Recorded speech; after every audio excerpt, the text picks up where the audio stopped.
आज हम applications of Doppler effect के बारे में पढ़ेंगे। डॉपलर इफेक्ट जो हम कहते हैं आपके पास the apparent change in frequency measured by observer due to relative motion between source and observer, यानी कि आपके पास जो एक फ्रीक्वेंसी के अंदर अपेरेंट चेंज आता है, जाहिर तौर पर आपको महसूस हो रहा होता है एक ऐसे ऑब्जर्वर को जब उस और आपके पास एक सोर्स के दरमियान क्या हो रही है, रिलेटिव मोशन हो रही है, यानी कि वो एक दूसरे के लिहाज से या तो मूव कर रहे हो या एक रुका हो और दूसरा मूव कर रहा हो, तो इस तरह का सिनेरियो हो। जैसे कि इस एनिमेशन में जो कि मैंने www.compader.org की वेबसाइट से ली है, मान लीजिए कि ये जो लाल चीज़ है ये आपके पास एक ऑब्जर्वर है जो कि रुका हुआ है, और मान लीजिए कि ये एक बॉल है या गाड़ी है या एम्बुलेंस है जिसके जो आवाज़ है ना उसके सायरन की आ रही है, तो गाड़ी मूव करते हुए इसकी तरफ जा रही है। तो उससे होगा ये कि जैसे इस एनिमेशन को मैं प्ले करता हूँ तो होगा ये कि इससे जो साउंड की वजह से जो वेव्स निकलने वाली है ना, वो ज़्यादा नंबर ऑफ वेव्स क्या हो रही होंगी, एक पॉइंट से पास हो रही होंगी जब ये गाड़ी क्या कर रही होगी आपके पास इस ऑब्जर्वर के पास जा रही होगी, जैसे कि आप यहाँ पर देख भी सकते हैं। तो वो जो फ्रीक्वेंसी महसूस करेगा या सुनेगा वो फिर साउंड की क्या होगी, वो ज़्यादा होगी। तो इसी इफेक्ट को हम डॉपलर इफेक्ट कहते हैं, और आज हमने इसी की जो है वो एप्लीकेशंस को स्टडी करना है। और जो दो बुनियादी तौर पर हम एप्लीकेशन स्टडी करेंगे डॉपलर इफेक्ट की, उसमें से एक सोनार है जिसको हम साउंड नेविगेशन एंड रेंजिंग कहते हैं, जबकि एक रडार स्पीड ट्रैप है। तो जब समुंदर के अंदर हमने अपने जो दुश्मन को तलाश करना हो या मछली को देखना हो कि वो कितनी गहराई में मौजूद है, तो उसके लिए हम सोनार का इस्तेमाल करते हैं। जबकि जो रडार स्पीड ट्रैप है, ये मोटरवेज पर जो आपको चालान होते हैं ना आपकी रफ्तार के से, तो वो किस तरह से मेजर करते हैं, वो असल में इस रडार स्पीड ट्रैप का इस्तेमाल करके आपको ये बताते हैं कि जो आपकी गाड़ी है वो ओवर स्पीड कर रही थी या नहीं। अगर 120 से स्पीड ज़्यादा हो जाए तो आपको चलान पड़ जाता है, अगर कम हो तो फिर चलान नहीं होता। तो चलें अब डिटेल के साथ डिस्कशन करते हैं कि सोनार की। तो सबसे पहले मैं आपको एक एनिमेशन पर लेकर चलता हूं और उससे जो सोनार का जो काम है बुनियादी तौर पर वो कैसे करता है उसको बताता हूँ। ये एनिमेशन मैंने docits.org की वेबसाइट से ली है। अब इसमें मान लीजिए कि ये आपके पास यहाँ पर सारे का सारा पानी का है, यानी कि समुंदर है। समुंदर के अंदर यहाँ पर मान लीजिए कि ये एक सबमरीन है, या मछली भी हो सकती है। सबमरीन जैसे नेवीज की होती हैं, और इस सबमरीन को बहरी जहाज भी कहते हैं, जो कि दुश्मन जो है वो आप पर अटैक करने के लिए इस्तेमाल कर सकता है। तो आप का जो दुश्मन है वो आपके इलाके में मौजूद है या नहीं है, उसके लिए आप क्या कर सकते हैं कि सोनार का इस्तेमाल करके पता लगा सकते हैं और उसको फिर अटैक कर सकते हैं। अब होगा क्या कि यहाँ पर मान लीजिए कि आपकी शिप है, तो आपके पास ना एक सोनार लगा होगा। वो सोनार क्या करेगा कि आपके पास अल्ट्रासाउंड की जो वेव्स है ना वो आपके पास भेजेगा समुंदर के अंदर। वो अल्ट्रासाउंड की वेव्स जब समुंदर के अंदर जाएंगी तो आपके सामने, उसके सामने जब भी उन साउंड वेव्स के सामने, अल्ट्रासाउंड वेव्स के सामने जो है आपके पास कोई रुकावट आएगी, तो वो वेव्स आकर लगेंगी और बाउंस बैक हो जाएंगी। तो इसमें होगा ये कि आपके पास जितना टाइम लगा है बाउंस बैक होने में, यहाँ पर आके वेव्स लगी और यहाँ से लग के वापस गई, उसमें जितना वक्त लगा होगा आपने वो वक्त नोट कर लेना है। फिर इनकी क्या रफ्तार है, आपके पास जो अल्ट्रासाउंड की वेव्स हैं पानी के अंदर, आप उसको लिखेंगे। वो अगर रफ्तार आपको पता हो तो आप उससे फिर ये बता सकते हैं कि कितनी गहराई के अंदर कोई चीज़ मौजूद है। यहाँ पर वो आपके पास दुश्मन की सबमरीन भी हो सकती है, कोई मछली हो सकती है, या कोई और रुकावट भी हो सकती है। सो फिर मैं लिख सकता हूँ कि सोनार या फिर they use ultrasonic waves to detect submarines, fishes etcetera in the sea. जबकि अल्ट्रासोनिक वेव्स हमारे पास ऐसी वेव्स होती हैं जिनकी जो फ्रीक्वेंसी है वो 20,000 हर्ट से क्या होती है, वो ज़्यादा होती है। तो फिर मैं लिख सकता हूँ कि ultrasonic waves are waves having frequency greater than 20,000 hertz. जबकि फ्रीक्वेंसी क्या होती है कि एक पॉइंट से कितनी नंबर ऑफ वेव्स पास हुई हैं एक सेकेंड के अंदर, उसी को हम फ्रीक्वेंसी कहते हैं।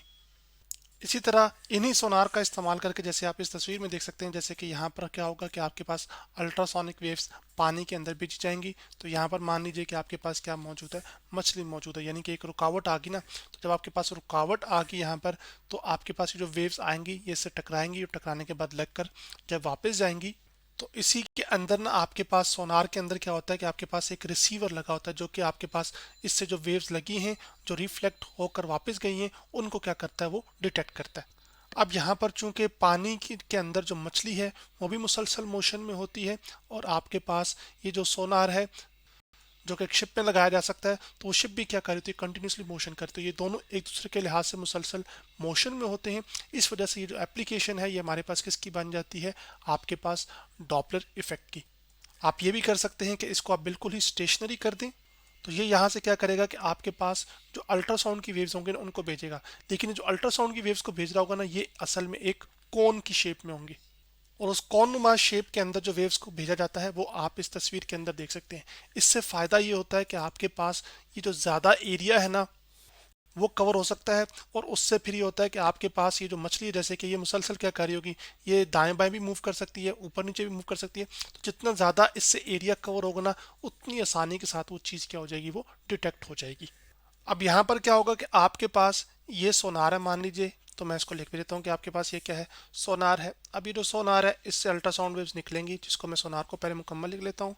उन अल्ट्रासाउंड वेव्स की एक खास क्या होगी, वो फ्रीक्वेंसी होगी। तो मैं चले उसको कह लेता हूँ कि यहाँ पे ये आके लगी, फॉर एग्जांपल इनकी एक खास फ्रीक्वेंसी है, उस फ्रीक्वेंसी को हम नाम देते थे एफ का। फिर ये साउंड वेव्स लग के वापस गई, तो लग के जब वापस जाएंगी तो आपके पास इनकी जो फ्रीक्वेंसी है ना वो चेंज हो जाएगी। क्यों? क्योंकि रिलेटिव मोशन हो रही है ना। तो वो जो फ्रीक्वेंसी है उसको चले हम कह लेते हैं कि आपके पास एफ प्राइम है। तो जो फ्रीक्वेंसी के अंदर चेंज है उसको आप मालूम करेंगे, और फ्रीक्वेंसी के अंदर चेंज को मालूम करने के जरिए से फिर आप क्या कर सकते हैं, ये बता सकते हैं कि किस रफ्तार के साथ आपके पास ये जो मछली है ये पानी के अंदर मूव कर रही है। और अगर यहाँ पर मछली की बजाय सब मैरीन होगी तो आप उसको बता सकते हैं कि किस रफ्तार के साथ मैं आपके साथ मूव कर रही है।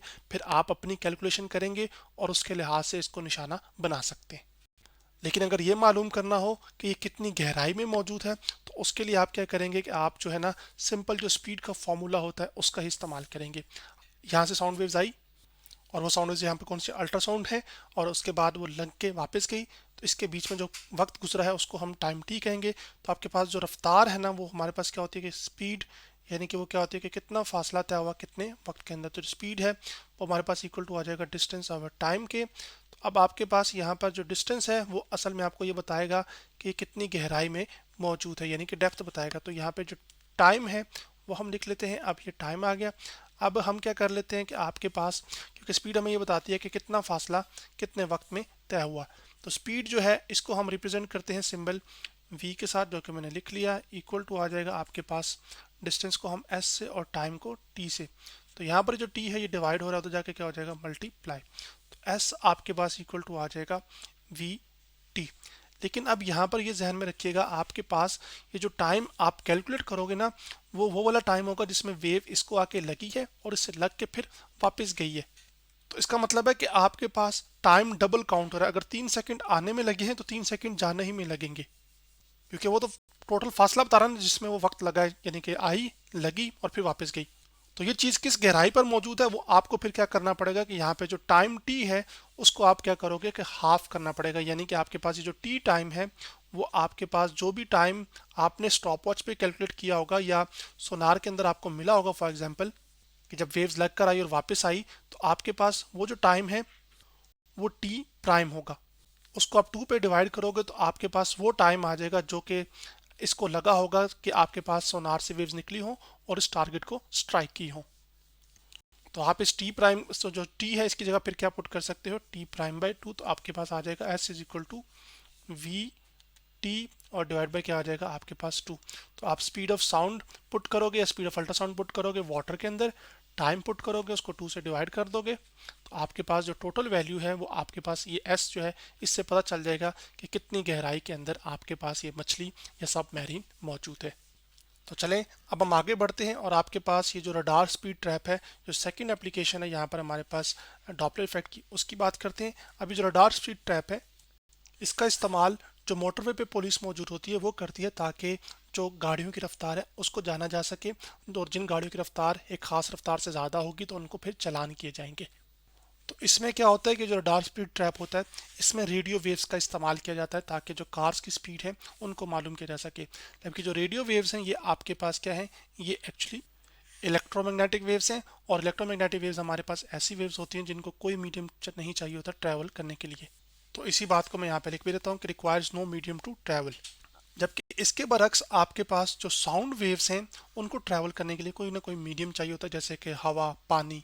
तो इसका मतलब है कि आपके पास ये जो डॉपलर इफेक्ट है वो मैकेनिकल वेव्स भी दिखाती हैं और उसके साथ साथ इलेक्ट्रोमैग्नेटिक वेव्स भी दिखाती हैं। तो इसको मैं बात को यहाँ पे लिख देता हूँ, Doppler effect is shown by both mechanical and electromagnetic waves. और मैकेनिकल वेव्स क्या होती हैं, ऐसी वेव्स जिनको ट्रैवल करने के लिए कोई ना कोई मीडियम चाहिए होता है। अब ये काम कैसे करता है मैं आपको अब वो बताने लगा हूँ। तो इस तस्वीर से समझ सकते हैं, जिसमें मान लीजिए कि हमारे पास एक रडार है जो कि यहाँ पे मौजूद है, और रडार से जो है ना वो क्या है कि आपके पास साउंड जो सॉरी रेडियो वेव्स है ना उनको भेजा जा रहा है, और उन रेडियो वेव्स की जो वेवलेंथ है वो आपको यहाँ पे देख सकते हैं कि उनकी जो वेवलेंथ है वो आपके पास दरअसल लार्ज होती है। वेवलेंथ लार्ज होने का मतलब ये होता है कि आपके पास जो दो मुसलसल क्रस्ट के दरमियान फासला होता है वो इनमें ज़्यादा होता है। ये जो दो पीक पॉइंट्स है ना इनको हम क्या कह रहे हैं, आपके पास क्रस्ट कह रहे हैं, तो दो मुसलसल क्रस्ट के दरमियान जो फासला है उसको क्या कहते हैं, वेव लेंथ। अब दो सूरतें हो सकती हैं कि आपके पास अगर फॉर एग्जांपल मैं यहाँ पर ये जो है ना आपके पास वो रडार गन खड़ी है फॉर एग्जांपल समझाने के तौर पे, अब गाड़ी या तो आपकी तरफ आ सकती है या आपसे दूर जा सकती है। तो जब गाड़ी आपकी तरफ आ रही होगी तो रडार से वेव्स को भेजा जाएगा, वो वेव्स आपकी गाड़ी को लगेंगी, रेडियो वेव्स लग के वो रेडियो वेव्स क्या करेंगी, वो बाउंस बैक करेंगी, यानी कि रिफ्लेक्ट होंगी और आपके रडार की तरफ आएंगी। अब उसमें होगा ये कि आपके पास जब ये जो वेव्स हैं ये रिफ्लेक्ट होंगे तो असल में इनकी जो वेवलेंथ और फ्रीक्वेंसी है वो चेंज हो जाएगी। यहाँ पर अगर आपके पास देखा जाए तो जो वेवलेंथ है ना वो छोटी होगी, यानी कि लैम्डा छोटा है, तो जब वेवलेंथ छोटी हो जाएगी तो आपके पास जो फ्रीक्वेंसी है इन वेव्स की क्या हो जाएगी, वो लार्ज हो जाएगी। तो इस फ्रीक्वेंसी को मैं यहाँ पे एफ से लेबल कर देता हूँ कि वो लार्ज हो जाएगी। यहाँ पर वेवलेंथ क्योंकि लंबी है यानी कि ज़्यादा है तो जो फ्रीक्वेंसी है वो क्या होगी, फिर स्मॉल होगी। इसका मतलब है कि फ्रीक्वेंसी के अंदर आपको तब्दीली मिलेगी। और ये फ्रीक्वेंसी के अंदर तब्दीली क्यों मिल रही है, क्योंकि आपके पास रडार खुद तो स्टेशनरी है लेकिन ये कार इसकी तरफ अप्रोच कर रही है, यानी कि इन दोनों के दरमियान एक रिलेटिव मोशन है जिसमें एक चीज़ रुकी हुई है और एक चीज़ उसको अप्रोच कर रही है। तो जब एक चीज़ रुकी हुई हो और दूसरी चीज़ उसको अप्रोच कर रही हो तो आपके पास फ्रीक्वेंसी फिर क्या हो जाती है, वो बढ़ जाती होती है। फिर यही जो फ्रीक्वेंसी के अंदर चेंज आता है इसी का हम इस्तेमाल करके बता सकते हैं कि आपकी जो गाड़ी है उसकी रफ्तार कितनी ज़्यादा या कितनी कम है। तो यूं ये जो रडार स्पीड ट्रैप है ये आपके पास क्या है, ये एक एप्लीकेशन बन जाती है किसकी, डॉपलर इफेक्ट की। इसी तरह जब आपके पास यहाँ पर फॉर एग्जांपल रडार है लगा हुआ है, फॉर एग्जांपल यहाँ पर रडार लगा हुआ है लेकिन इसको आमने सामने कर रहे हैं, आपके पास एक गाड़ी आपसे दूर जा रही है, आप फिर भी वेव्स को भेज रहे हैं, तो ग्रीन वाली वेव्स जा रही होंगी फॉर एग्जाम्पल, इसको हिट करेंगे, जब हिट करेंगे तो फिर वापस रिफ्लेक्ट होकर आएंगी, लेकिन जब वो रिफ्लेक्ट वापस होकर आएंगी तो उनकी जो वेवलेंथ है ना वो और ज़्यादा हो जाएगी। जब वेवलेंथ और ज़्यादा हो जाएगी तो फ्रीक्वेंसी क्या हो जाएगी, वो कम हो जाएगी।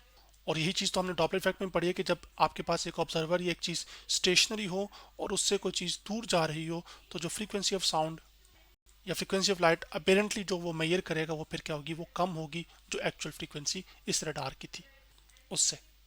और वो फ्रीक्वेंसी कम क्यों मेजर करेगा, क्योंकि कम नंबर ऑफ वेव्स एक सेकंड के अंदर दोबारा वापस रीच कर रही होंगी या एक पॉइंट से पास करेंगे। लेकिन जब गाड़ी अप्रोच कर रही होती है तो आपके पास वो ज़्यादा नंबर ऑफ वेव्स को पास कर रही होती है एक सेकंड के अंदर, इस वजह से फ्रीक्वेंसी फिर ज़्यादा अपेयर होती है।